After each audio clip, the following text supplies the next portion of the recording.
Shri Sitaramji, CEO of the organization, Shri Prasadji, and dignitaries on the dais and friends in the auditorium, my pranams to all of you. I am beholden and grateful that I have been invited to participate in such a lovely conference inaugurated by Professor Balram.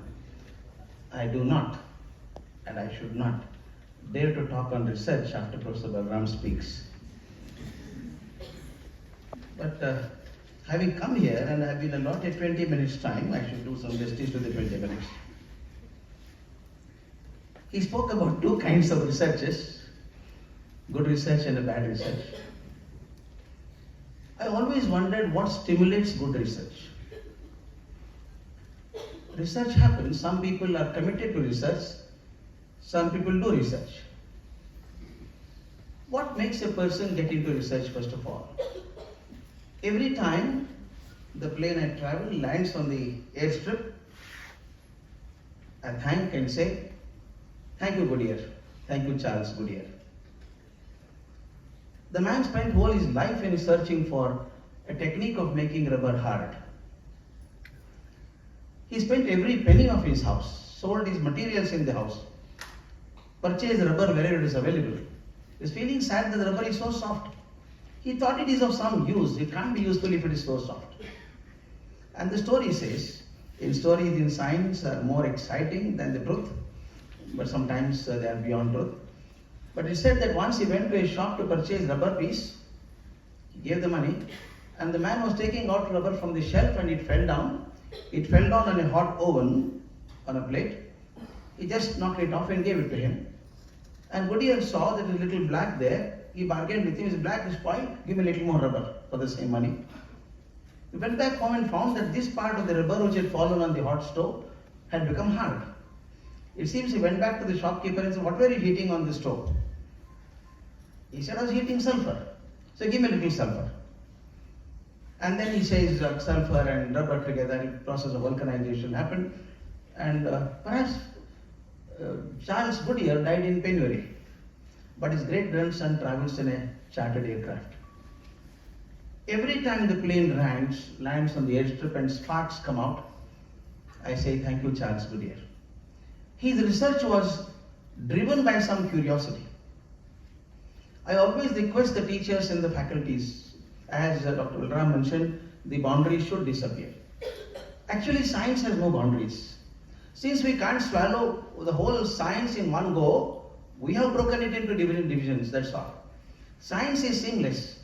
Since I can't comprehend the entire science in totality, I divide into science like physics, chemistry, mathematics and biology, but it's all one. It's all integrated in nature. The basic curiosity of a person to unravel something which chased him, tested him, tempted him, has been the cause. I always request the teachers to excite the students with this kind of creating curiosity in the class. We call it experiential learning. We use the word so commonly, experiential learning. What do you mean by experiential learning? I had a small experiment to do. I'll share that with you. It may be of some help. When I was the principal of an international school, in some buoyant mood, I told the children, you can ask any question. Then I found later it was too much of an adventure that I had taken.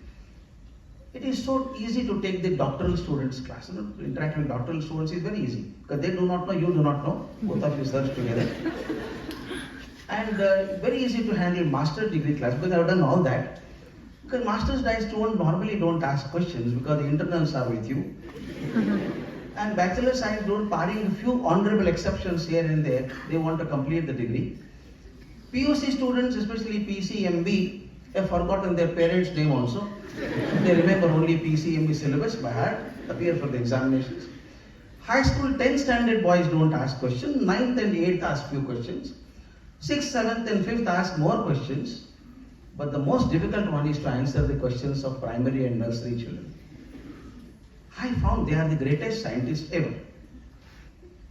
To a small child of 1 year or 2 years, give a small piece of paper or a ball in the hand. The child does all the tests that a normal scientist would do. It would bite, smell, try to tear it, All physical tests, I say nothing. He throws and goes away. Can we create that curiosity even in the higher level? I was trying to do that in the school.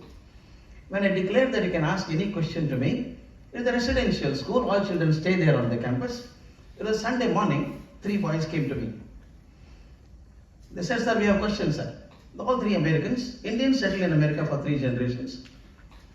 I've got a question, sir. I said, shoot. They said, sir, we want to know how ant sleeps, sir. How ant sleeps. I did not know how I slept. How do I know how ant sleeps? And teachers have an advantage. If I don't know something, I can give it as a project work. I telephoned to the kitchen and told the manager, get me a pearl pet bottle with 3 ants in that, plenty were there. Add some sugar crystals and make holes on the cap and give it to me. In 10 minutes, the bottle came. I gave it to the children and told them, I don't know how ant sleeps, you find out. They carried it like a Wimbledon trophy to their house, their hostel room. After lunch, I went to the room to see what these boys are doing. It was a spectacle to see. There's a round table in the center, all 3 boys sitting like this and watching the bottle in the center. I looked into the bottle, I was shocked. I found a green ant and a red ant and a black ant. I knew very well I had given them 3 black ants. I asked them, what happened, man? They said, sir, all 3 were same, sir. We do not know which one we were watching. So we went to the art room and painted 1 green and 1 red. You are watching only the black one. I said, good luck, carry on. And then at the evening by 6 o'clock, all 3 came to me smiling from ear to ear. They said, sir, we know, sir, how ant sleeps. How? It runs around for some time, sir, and lifts its 2 front legs, keeps its head like this, and sleeps for about 20 seconds, sir. I said, you fellow, how 20 seconds can be enough, man? He gave a big belly laugh and said, sir, we are so big, sir, we require 6-8 hours, sir. Ant is so small, sir. 20 seconds enough, sir. He said and went, but I did not know it's true or not. I telephoned to a friend of mine in Agriculture University, he was an entomologist, they live with insects only. I asked him, this is what the boys say, is it true? He said, that's true. Ant runs for about an hour or so, and then puts his head like this for about 20 seconds, and every hour it sleeps is okay for it. He needed a PhD to know how ant sleeps. With a PhD, I did not know how ant sleeps. And that issue got over. This is the incident that happened. Then I thought about it, if only I had known how ants slept, that my entomologist knew. If I had told them this is how the ant sleeps, it would have gone to the information base. And they would have forgotten it after some time. Since they discovered it themselves, it goes to the knowledge base. They will not forget it. Time passed. It's about 4 years ago, before Corona. I was at the University of California at Berkeley. I finished my talk in the education department. I was going to the parking place. One big fellow came running behind me. Sir, wait a minute, sir. He came and touched my feet. Remember me, sir? I don't remember you. So I was a student, sir. A student in JRS, sir. Oh, good. What are you doing now? He didn't answer that. He said, you remember, sir, ant? I had forgotten the ant totally. What ant? Sir, ant, sir. Sleeping ant, sir. Oh, yeah, I know. I was the boy, sir. I was one of the boys. I said, good. What are you doing now? Dr. Balram, it filled my heart with joy. The boy says he's working in genetic engineering and he's got 8 patents to his credit and says all started with the ant, sir. All started with the ant. I would say the basic element of research is curiosity. If you don't have curiosity, you'll end up doing something. This becomes what Dr. Balram labeled as bad research. It is only for PhD and nothing beyond that. I've seen many PhD theses. Unfortunately, I was part of that, seeing the thesis, reviewing thesis for Bangalore University. They'll never be published and then they cannot be published.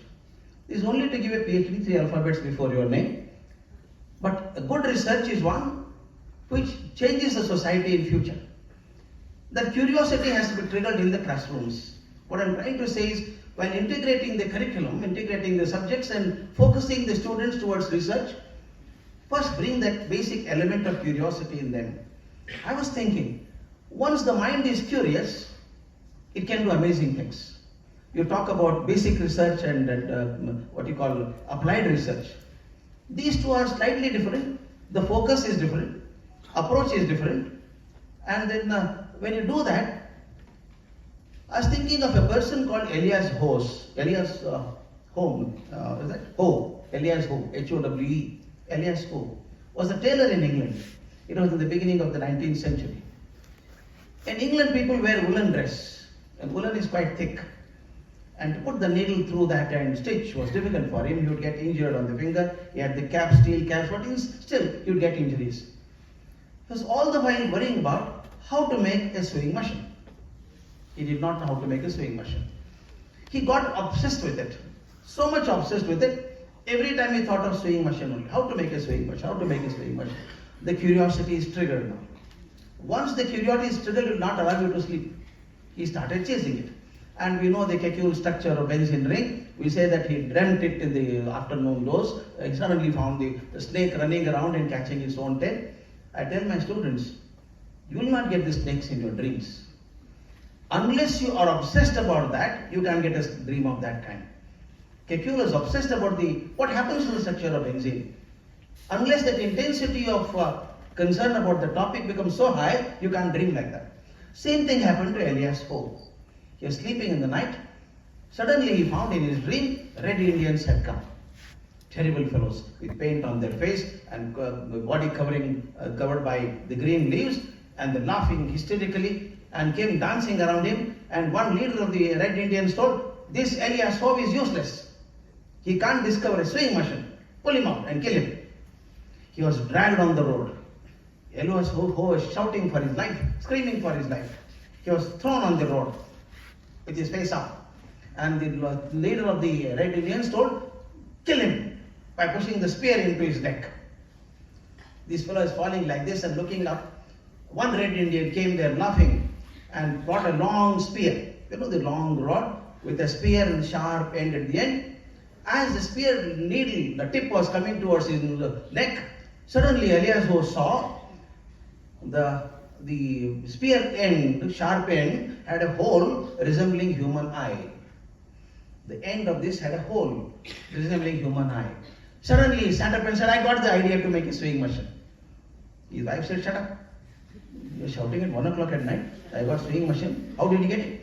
He could not sleep. He came out. One small change, whole thing changed the purpose. In sewing needle, we have the sharp end on one end and the eye on the back side. We put the thread through the back side. He was all the while wondering, how do you make the thread go inside the cloth? The spear coming towards the neck, he saw the hole there, then immediately he changed, why should the eye of the needle should be at the back side? Can it not be in the front? He converted, made a needle and made the sewing machine in the next 15 days. This is basic science. Because he knew about sewing, he knew about what to do, obsessed about it, curiosity was there, but he did not know how to make it popular. Then came the applied research of Singer. A gentleman Singer came and said, Elias Howe, you don't know what to do with it. It's a very rude model, nobody can use it. Come on, give me. There is a focus, there is a purpose. Elias Howe's focus was broad-minded, make a sewing machine, make tailoring a job to be enjoyed rather than suffered. But then Singer came along, an engineer, said, I will design it differently, make it attractive, make it more sellable. And today, Singer machines are there. You know, Singer company is more famous, but none of the Singer company employees also know the name of Elias Howe. Elias Howe was a basic research, and applied research was that of Singer. He applied it to a specific purpose. I was so intensely involved in research of this kind. When curiosity is triggered, and I want to do something which is useful to life, I tell you, the integration happens. You draw concept from one field and apply it to some other field. Totally unrelated field. It can happen. It can happen in applied research. There was a boy called Edwin Budding, Budding, Budding. He was working in a garment industry. Young boy, spending a lot of time in the garment industry. Those days, the finishing of the cloth was not good. When the cloth is ready, the tall threads will come up. The only way to remove the thread was to cut with a needle or cut with a small blade. They would cut the cloth also. They invented a small roller machine, like our punching machine or the punching machine, with wheels on all four sides, small wheels, and there's a rotating blade in between them. You move this on that, The blade will move over the cloth and cut the extra thread. Whole day this boy had to sit there, put the rolls of cloth, move this thread machine like this, and complete the finishing of the cloths. His shoulders would ache in the evening. In England it rains very heavily, regularly, and the grass would grow fast. His mother was telling, Edwin, you are lazy fellow. Sunday cut the grass. In those days, the only way of cutting grass was take a long blade and cut it. And that was again painful. He avoided it. One day he sat up, let me try to do something else. He went up on the attic. In middle class, we have attic, we build the attic first and then build the house. And we don't throw anything out. Old things were always there. He went up and found his old pram was there. Perambulator was there. When he was a small child, the pram was still there. He brought it down, took it to a blacksmith and said, there are 4 wheels now. To the front wheels, can you make a rotating blade? Said, it can be done. He took the pram and got the rotating blade done and brought it to his backyard and started pushing the pram. The blade started cutting the grass and uniformly, it looked like a carpet. It looked so nice. Oh, he was very happy. Then he said, back is aching because I bent down and put. Again went back to the blacksmith. This modification. I gave a raised handle to it and he started cutting grass. And the neighbor saw, can you cut grass for my backyard also? He said, I'll charge you so many pounds per hour. No problem. And he found that job is more lucrative than his working in the garment industry. He put a small board, Edwin Budding, grass mower. Then he found in modification. Modifications happen later. He got 2 kinds of rotating blades, one lower and one higher. When you do with that, it looks like a Lord's cricket ground. You can see it looks like a carpet. It's only levels of grass cut. Today we have got mechanized and motorized one. I always wondered, the idea of a garment industry manifested as a lawnmower elsewhere. Is it not integration? That means it happens only when again I come back to the same theme, basic curiosity. Once curiosity is there, application of the mind. These two are essential qualities to make integration between the subjects and also qualitative and applied research. I'm sure this department, these departments together, as Dr. Balram said, ignoring the territorial integrity, still we can combine together and produce top-class research which will make a difference to our lives in tomorrow's world. Thank you so much.